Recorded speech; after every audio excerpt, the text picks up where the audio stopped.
All right, y'all ready? Glad to see everyone here. I think some people might have thought fall break started today. Unfortunately, it does not. It doesn't start until next week. But we're getting there. We're almost to the half point of the semester. And Thanksgiving will be here before you know it, it's all Christmas. So, how did everyone do on the test? How did everyone think about it? Did everyone go back and re-look at their test? Like, did you take the test and go, man, that's garbage? And then if you did and you haven't looked at your test again, please go back and look at that. I went back and looked at everyone's test, and typically everyone got some extra points on that. I also went back and looked at all your quizzes, so your quiz grades have also changed as well. Those have also been updated. So the average was about an 88, pretty good. Was that too tough? Was that too easy? Like, is it, I mean, good mix, kind of, and no one's ever gonna say it was too easy, huh? But the good thing is that I saw that y'all were getting some of the concepts that I'm trying to get taught to you, like pH dependent charge and the sources of pH dependent charge, broken edges of clay, aluminum and iron oxide, cation exchange capacity. Some of the other things, the irrigation, like I guess as I was reading through everyone's questions, I was like, cool, they got that, they got that, they got that. One thing that caught everyone kind of off guard were the first two questions. One was talking about the CEC and the AEC. And so the cation exchange capacity is the measure of the negative sites on the soil colloid, because they hold on to our cations. And then the anion exchange capacity is the measure of the positive sites, because they hold on to our negatively charged anions. That was one of the questions that I noticed that a lot of people kind of went back and forth on. And it can be kind of backwards, because we think cations and we think positive, right? When we think anions, we think negative. But in the soil, they have to be the opposite in order to attract them. But man, other than that, everyone nailed it. I mean, the average was an 88, so I was pleased with the results. I knew y'all were smart, and y'all were proving it on these exams. I did go back and relook at all of your quizzes. The only things that I have left to grade are your discussions, okay? And some people had some issues with discussion number 3 just disappearing on us. Don't know what happened there. That's an hour thing that I need to get with. I don't know. Half of y'all turned them in, and then yesterday it just didn't work. And I don't know if that was maybe, I had to go back in and look and see if that changed on the day. I don't know what happened. So I had to send out an email and tell everyone that if you are going to do, just send it to me by email. So I still have to wade through all of those. I think discussion 4 was pretty okay. I don't think anybody had any problems with discussion 4, so I don't know why discussion 3 was an issue. But we also had those problems with the discussions on the first module, right, Whitney? We had those problems too. So I'm on the fence about those discussions, to be honest with you. We'll see how that goes after fall break. We do not have Lab Wednesday. Lab is going to be canceled. That's a super important meeting. I need to be on my best behavior. And so I really need to make this one. So that lab is going to be canceled by Friday. If you have anything that you need to make up, you need to contact me through email or text or whatever, and come by and make those up, whether it be a lab.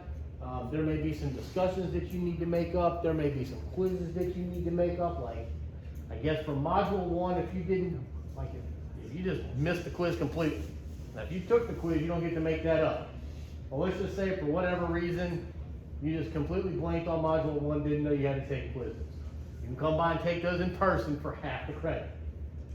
If you just happen to didn't run out of time for your discussion or whatever, you can turn one of those in for half the credit, right? So by Friday, I want to have every possible grade that I can have for y'all, and have that turned in so that way when you go into spring or when you go into fall break, you know where you stand in this class. And everyone's standing pretty good, but still, we all want to know, right? Like, I need to know that I need to know for sure there's nothing hanging out there that's kind of messing up my 89, right? Or my 88. Like, come Friday or Monday morning when you go look at your grade for soils, that's the grade that you have at the midterm. okay? And then you know what you do or don't need to do moving forward. And then fall break is gonna be on that Monday and Tuesday. Now, we're gonna be having lab on the 14th, okay? We won't be missing too many of those labs. It's just a really hectic time of the year. So, anybody have any questions about that? Any questions on the test? There are some, I would appreciate it if you go back through your test. The question that had the clay minerals that was matching, if you missed some of those, somehow I didn't make it to where you got credit for it. It was an all or nothing. And that's not how that question was supposed to be intended.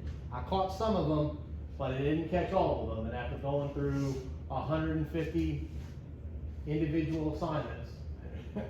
So go back and look at your test, and if on that question, I want to say it's question number 23 or 27.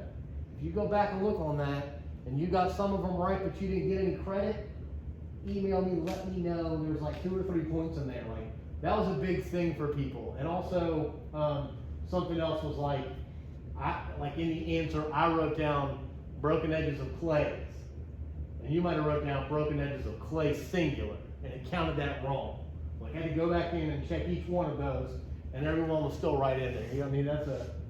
That's a difference in a letter, and that's kind of tough on those exams because, man, I thought I put in every possible answer that y'all would come up with, and just didn't. On the cations and the anions and how those adsorption went through, like there was no way to superscript or subscript any of those things. So I just put in like HPO4 2 negative. If you put a space in there, HPO4 space 2 negative, it counted it wrong. So I gotta go back through and read each one of those, okay? So that's all done. But if you go back and look for that one question, I wanna make sure that you get all the points that's due to you, okay? All right, so now we're about to move into the stuff that you'll actually use in your career when you start moving forward as a land manager.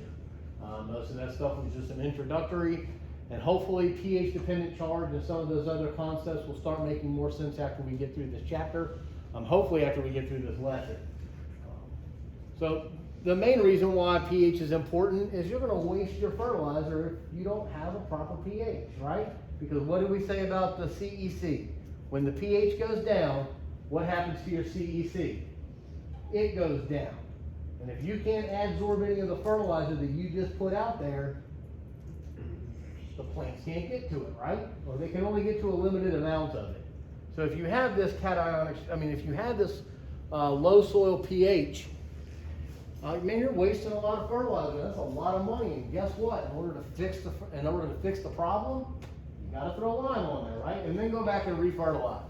You might be able to get some of that fertilizer that you applied first, but it's always best to check your pH and then add lime as needed.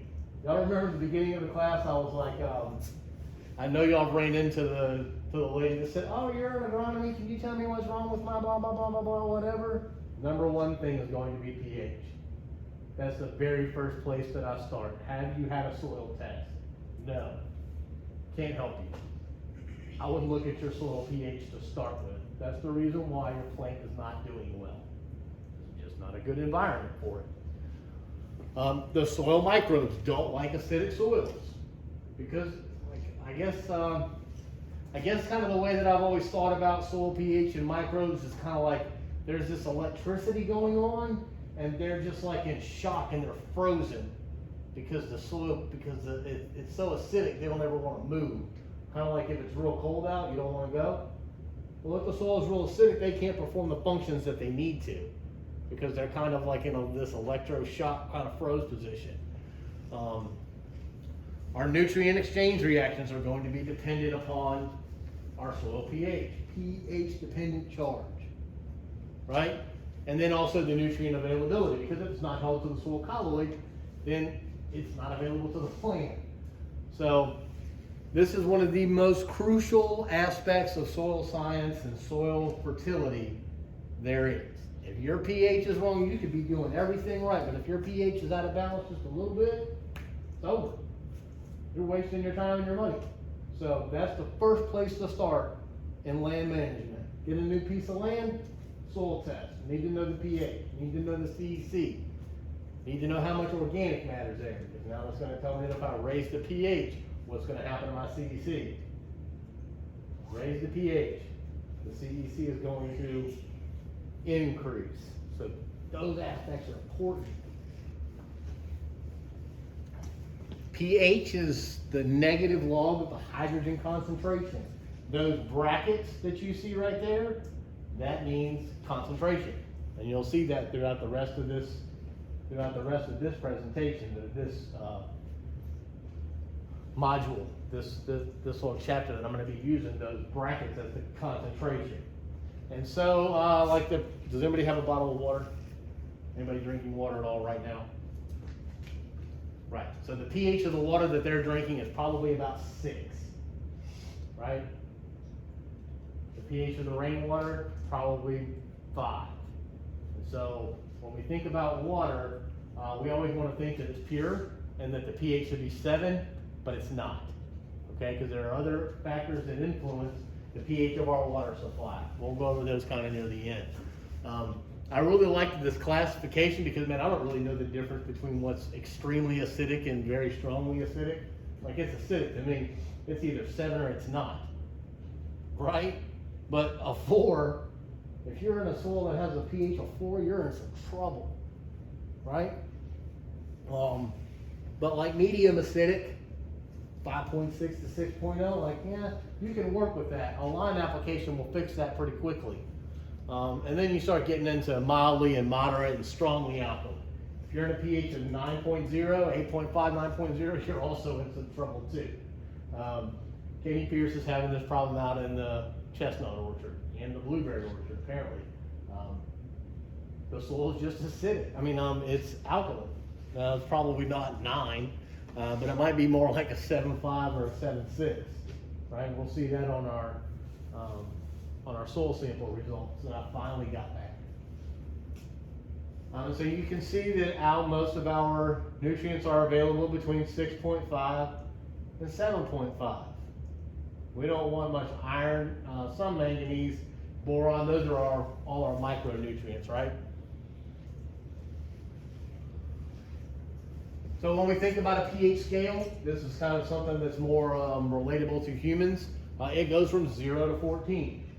You can't have a pH of 15, nor can you have a negative pH. Also, if you're down at pH 0, you've got some problems. You probably need to be at the hospital. But, so this is a logarithmic scale, and that each one of those is an increase by 10-fold. So almost like, you could almost think of this as like dollars or hundreds of like dollars. So between 1 and 2, there's an increase of like $10, right?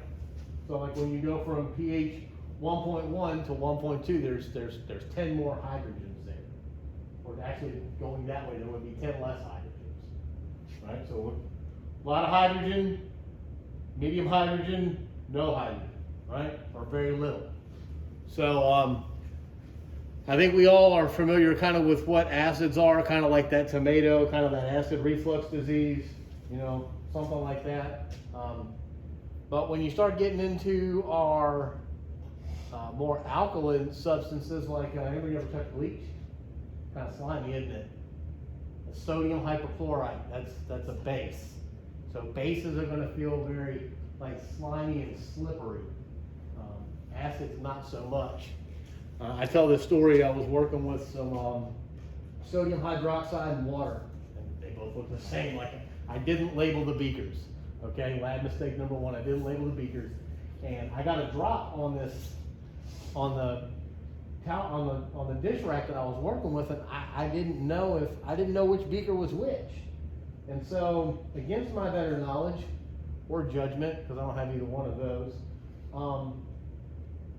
I touched the drop and put it on my tongue. Turns out it was the hydroxide. It was the sodium hydroxide, not the water. Y'all ever touched a 9-volt to your tongue? Imagine not being able to remove it. That's what it felt like on my tongue, was just this 9-volt burning. And so, you're in a lab, and what do you think to do? How do you neutralize a base? put an acid on it, right? I was on the fence, I was like, no. Then my mouth was gonna turn out like one of those volcano science experiments that we did in middle school where we added the baking soda and the vinegar. And I was like, no, I think you just need to use water and just deal with that. You should learn your lesson this time. Long time ago. All right. So we talked about that the pH in East's water is 5.6 or about 6, right? However, in pure water, the pH is 7 because the hydrogen and the hydroxyl concentration must be equal because they will start to dissociate and they will reassociate and they'll dissociate. But there's an equal concentration of hydroxyls and hydrogen. And since our scale is from 0 to 14, the combination of the hydrogen concentration and the hydroxyl would be 10 to the negative 7 for each of them, right? When you multiply those together, you get 10 to the negative 14. And that's where we have, that's where we have this 14, right? And they have to be in balance, and so they can't be any more than 14. So 7 and 7, 6 and 8, 8 and 6, like it has to equal 14. And then also I want y'all to think about this, that we're going to be moving negative, right? So the concentration is going to be becoming smaller. As the pH increases, the hydrogen concentration becomes less. That number becomes smaller. You'll see that in one of the upcoming slides. So remember that we're working in exponents, and we're working negatively, and it's a log scale. So that each one of these changes is worth a 10-fold change in pH.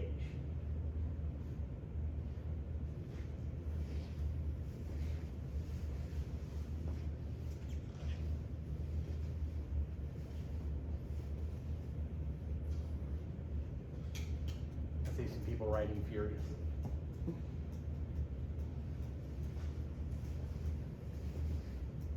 All right, so if y'all remember from pH dependent charge where I said that hydrogen in the right environment could associate with the functional group of organic matter or protonate onto on the functional group of organic matter? Well, the same thing happens here. So we have water and hydrogen to form this hydronium ion. Notice that it is a positively charged ion.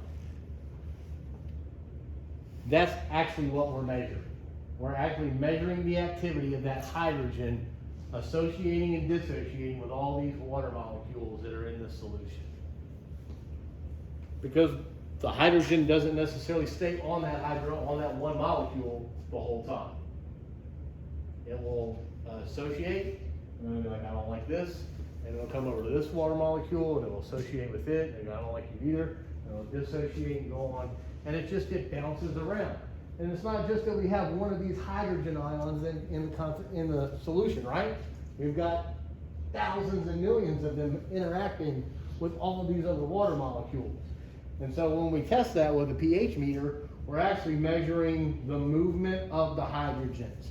How much the hydrogen is moving in and out of this, across this semi-permeable electrode. That make sense? That's how we measure the hydrogen activity. Later on, we'll do all the math with the negative log and the pH, and everyone's calculator is going to be different. No one's going to come up with the same answer, but we'll deal with that down the road. But if you notice that this would be a pH of 1, right? And so what would, if this were the hydrogen concentration,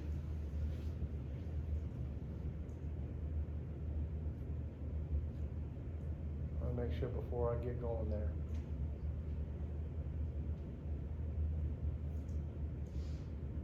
All right, that's fine. So this would be pH 1. What would if this were the hydrogen, what would the hydroxyl be? 10 to the negative what? To the negative 13, and that number would be huge, would be extremely small, right? We would continue on down this, and so we get 2, 3, 4, 5. That number is very small because remember we're moving to the right of the decimal. To the right of the decimal is the direction that we're going. And so the hydroxyl concentration becomes less. And as we continue on up the scale, our hydrogen concentration becomes smaller. So this would be a pH of 5, but our hydroxyl concentration would be what? 14 minus 5. 9. Right? If we were here, we would have a pH of 9, but our hydrogen concentration would be -5. So each one of these pH unit changes is worth a 10 times change in acidity. I guess this is kind of where I was trying to put those dimes into perspective, that there's 10 dimes in each pH unit.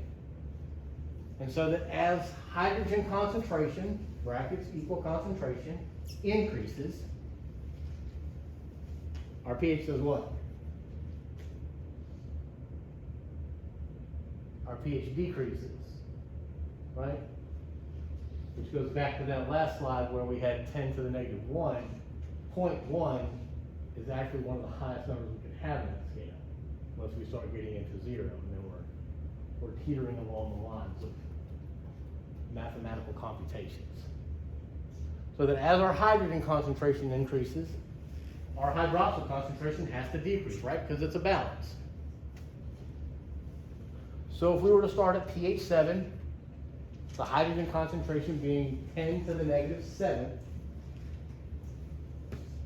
and we increased by 100 times 10 to the 2, or actually it would be 10 to the -2, right? Because we'd be going the other way. Our pH changes to 10 to the -5, and our hydroxyl concentration is now 10 to the -9. That kind of making sense to everyone? This is an equilibrium here. Like, we can't have more than 14. Yes, sir.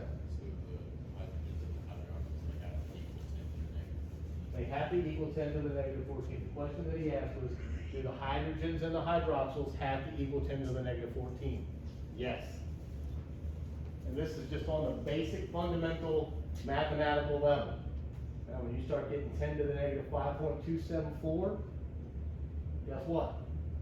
The other way it needs to be 8 to the whatever. So they have to balance out to equal 18. And now we start getting into this really tricky when we start getting 5.72. Our pH being 5.76. And then we add lime, and now it becomes 6.20. Or is it 6.20 or 6.21? Because if you've ever taken a pH reading, it very rarely stays the same. Right? But yes, they have to equal 14. Both ways. We're just going to keep this in whole numbers, just for the simple concept to understand they must be balanced. Which is going back to our pH dependent charge. It's got to be balanced. They have to reach an equilibrium in order to be happy. That's the best way to put that. In order to be copacetic, right? So our hydrogen would be 10 to the -5 because we increased by 100. And our hydroxyls would be 10 to the -9. What if we go the other way now? I'm not sure which way I'm going, because I feel like I'm going this way and y'all are looking at me going, he's going the wrong way. If we decrease the hydrogen concentration, remember that our number of hydrogen is getting smaller. We're going down the scale from this slide, 10 to the 9. That's a very small number, right? So now we decrease the hydrogen concentration. What happens to the hydroxyl concentration? It increases. Very simple. And so now we have a pH of 9 because our hydroxyl concentration is 10 to the -5. Everyone following that? Like, well, y'all, I know it's tough. So I want to make sure that I go through it slow and simply, because it's the basis of what we're doing here. So understanding that we have a concentration and increase of hydrogen concentration, our pH is actually decreasing because of this scale. That's why it's so backwards. but it's backwards because it has to be in equilibrium. And it's constantly changing with whatever happens to be in the water. All right, so now we're going to talk about some of the sources of these hydrogen ions. It's like, you know what, it's never just one thing, is it? It's always a bunch of things. The number one thing, or one of the main sources, is going to be carbonic acid. And these are produced through some of these biological reactions. And then also the mixing of carbon dioxide and water in the soil. Probably another one of the biggest ones, like we have to struggle the most with carbonic acid, because that's carbon dioxide and water solution mixing together in the soil. And we never know how much carbon we have or how much water is actually there. And then finally, the plant uptake of cations. Because when the plant pumps out a hydrogen into the soil solution, through the direct and indirect method, it puts a hydrogen out into the soil, and that attaches to the soil colloid, and the plant is then able to take up 1 potassium or 2 calciums. And then we also have this hydrogen that's just floating around in the soil, because that's where it lives.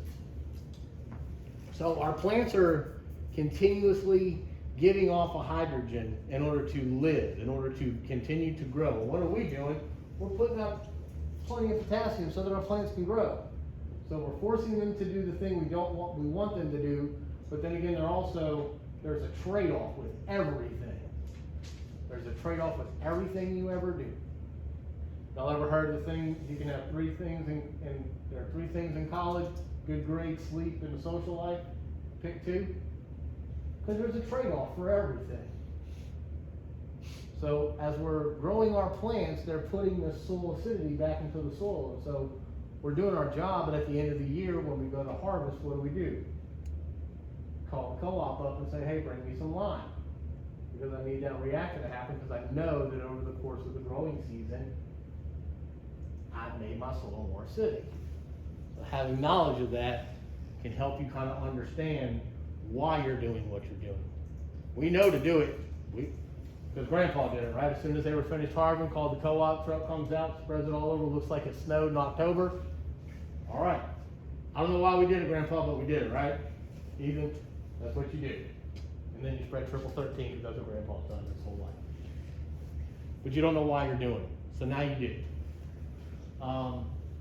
We have this nitrification and sulfur oxidation. So these are when we apply our fertilizers. We're just going to kind of touch on the nitrification process, but later on when we get into nitrogen, we'll delve into that a little more deeply. And then also we have acid rain.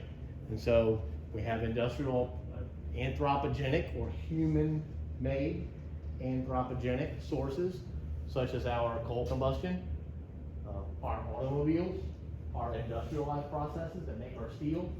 All of those things are pumping these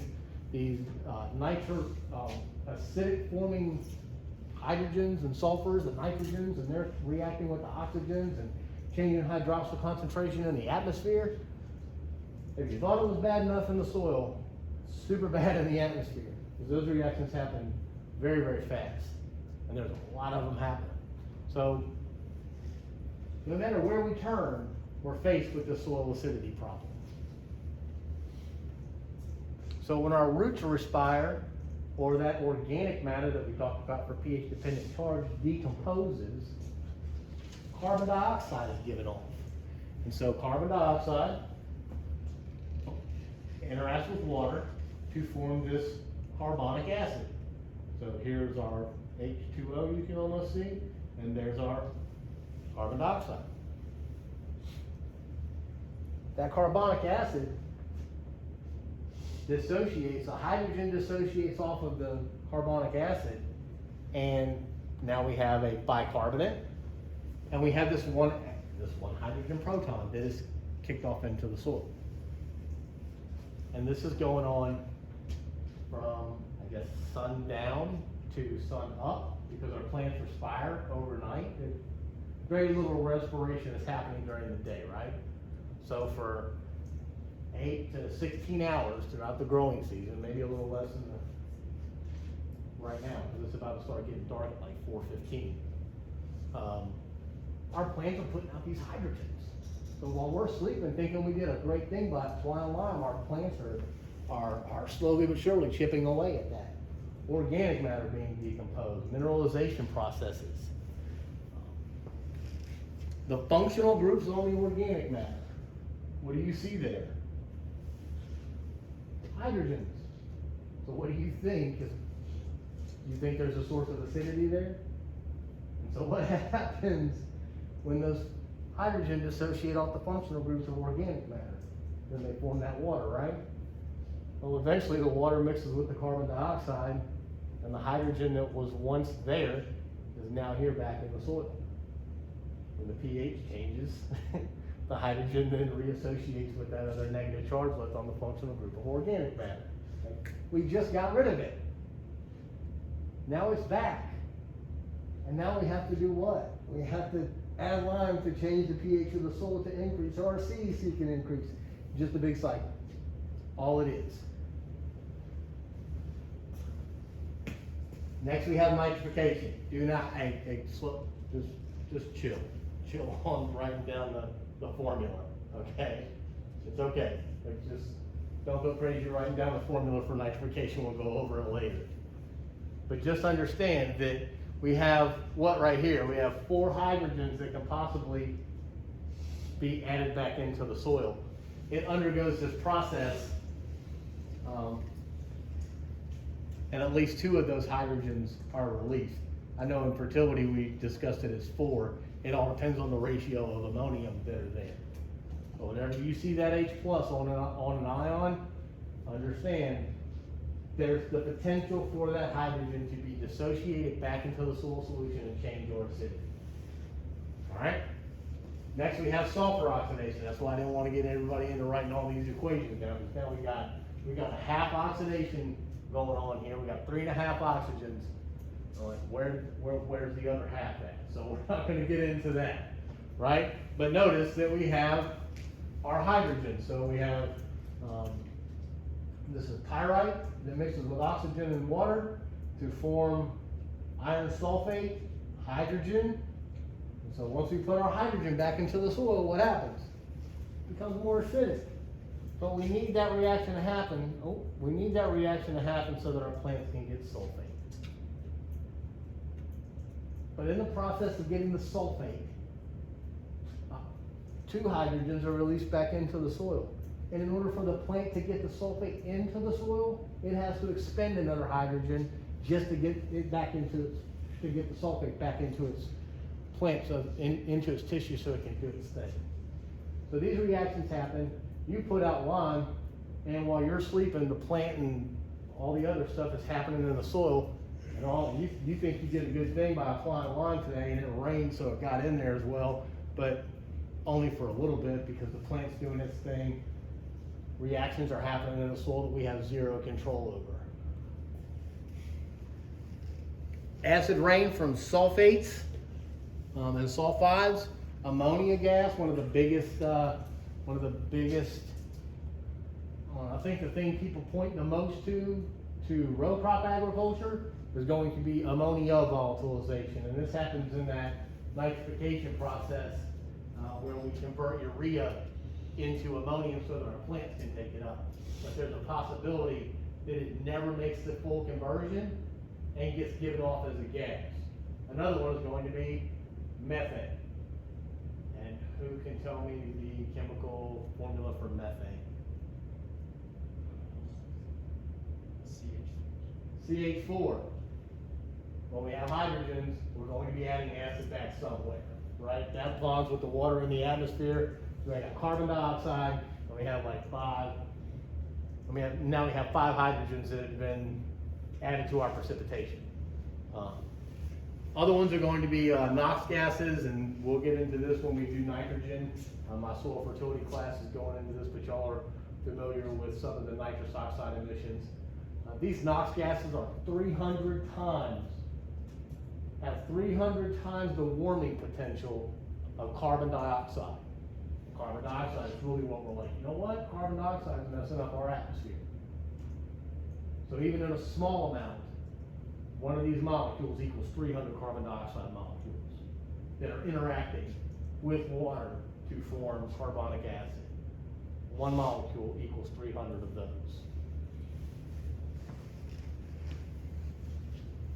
And you can see, we don't have a lot of population over here. No one wants to live in Arizona because it's too hot. It's a dry heat, but you still gonna sweat. I've been there. Anybody from Arizona out west? Smart. But over here in the Mideast, where we have where we have densely populated areas, we're right here. Heavy industrialization. We need there are a lot of people needing electricity, so we have a lot of coal combustion going on. And while we do have the Clean Air Act that does scrub some of that flue gas desulfurization, not exactly perfect, is it? And then you multiply that times all the coal combustion power plants that are going on just in this little region, and that little bit that escapes, and those nitrous oxides that escape, remember there's 300 times the warming potential of carbon dioxide. They're still making it into the atmosphere. And so that's why we have a lot of acid rain over here. Make sense? All right. Again, not one of those things I would be writing down so much right now. You can if you would like. You can if you would like, but it might just do you best just to kind of look at this after I post it, and then maybe listen to the lecture as well. Because I only really want to talk about when you take my fertility class, then you'll need to be writing the notes down. Okay? But for right now, so what happens is this is inside the cell. We have ATP and ADP, which is our plant's form of energy, right? Through the Krebs cycle, plant physiology, photosynthesis, all that good stuff. Well, this hydrogen is pumped out into the soil solution. And I'll just give the very quick version of this. When it does, the cell inside the cell becomes more negative. And so one of those potassiums in soil solution can enter. Because if the cell's more negative and it's positive, there's an attraction. But when it comes out, what if this chlorine was a sulfate? So the hydrogen bonds with the sulfate and brings sulfate back into the cell and just completes this cycle. If it doesn't bond with an anion, there's a cation exchange reaction that happens with the potassium. And so now we have hydrogen on our soil colloids and in our soil solution. So our plants are pumping this out so that it can get these nutrients in. So there's an exchange 1 for 1. I'm going to exchange 2 hydrogen or 1 hydrogen to get 1 potassium, or 2 hydrogens in order to get 2 calciums or 2 magnesiums. And if I want some anions, I need to exchange a hydrogen into the soil so that it can bring in an anion. And that's about as much as we need to know about that for this class. Okay? Does that make sense? Our plants are constantly pumping out hydrogens because they need to make room for cations and other elements, cations and anions to come in. So in order to do that, they have to give out those hydrogens. Next, the problem that we have is aluminum hydrolysis. And so these aluminum that are part of our clay minerals react with water and to form these other minerals, gibbsite and goethite, all along this line. But if you notice, they're giving off a hydrogen, and each time this reaction happens, and I mean these reactions are happening like this, right? Because it's water, plenty of water in the soil, and each time there's still the potential for this reaction to happen. You see it happen here, and there, and there.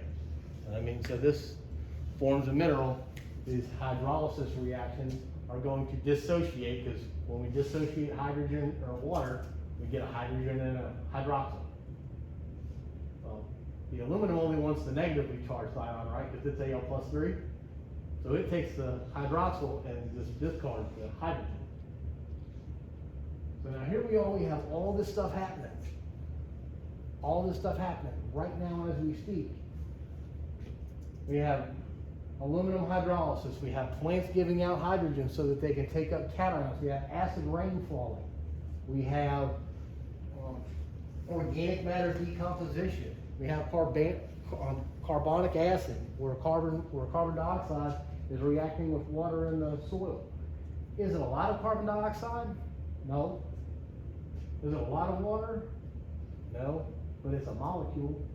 It's one molecule, and you're doing this all over the whole entire, if you can just think about the campus of Tennessee Tech, this is happening. Now take that to your agricultural field, and that's happening over 1,000 acres while you're sleeping, after you just put line out. So understanding these processes can help you manage your fields better and know that, like, you know what? I understand that I'm putting out, that I'm causing soil acidity by growing these crops. How can I manage that better?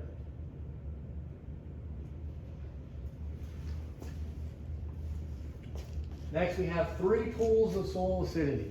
And so when you go to send off your soil test, or you go to send off your soil test, they're going to measure the active acidity. They're going to take a 1-to-1 solution. They're going to take 10 grams of water and 10 milliliters of water and 10 grams of soil, stir it around. They're going to measure it with the probe. And they're going to say your pH is 5.9, right? But that may not necessarily be accurate, because there's still reserve acidity, residual acidity, and then there's exchangeable acidity. And so water doesn't necessarily exchange off those hydrogens as well, right? Because it has to form that hydronium ion. And that's not typically a reaction that happens very quickly. So if there are aluminums or hydrogens that are still adsorbed to the soil colloid, they don't come off with water. So you don't necessarily get an accurate measurement of that. They have to do an extra test. And then they charge you a little bit of extra money because they have to do extra. And then there's the residual. Now this is the stuff, this is the acidity that is inside those clay layers. Okay, it's the buffering capacity, which we'll go over later as well. It's the ability to continue to supply these hydrogens and aluminums.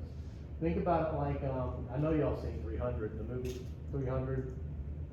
And it was like these few Spartans against all of King Xerxes, and like they just kept coming. That's the buffering capacity. It didn't matter how many of King Xerxes' armies you killed, they just kept coming. They had plenty in reserve. So when you neutralize the active acidity,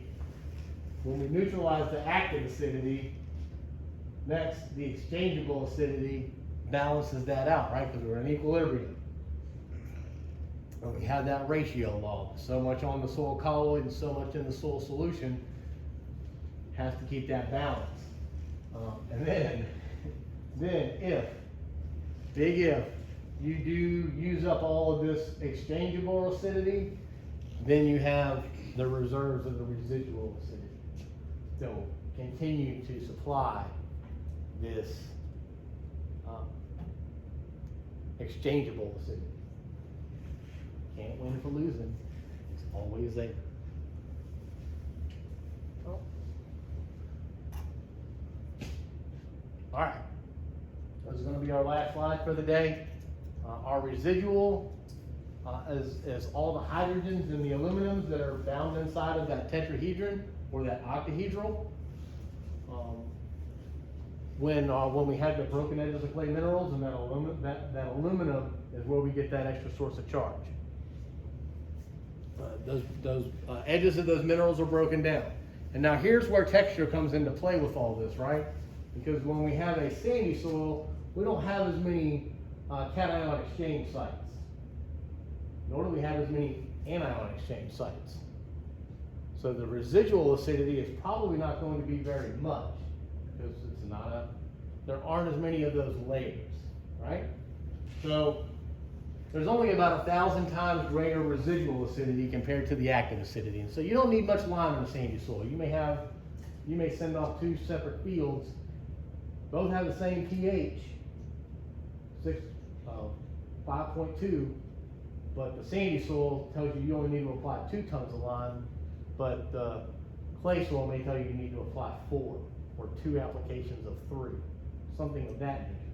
Because there's more of this exchangeable acidity and this active acidity being able to supply. That's that buffering capacity.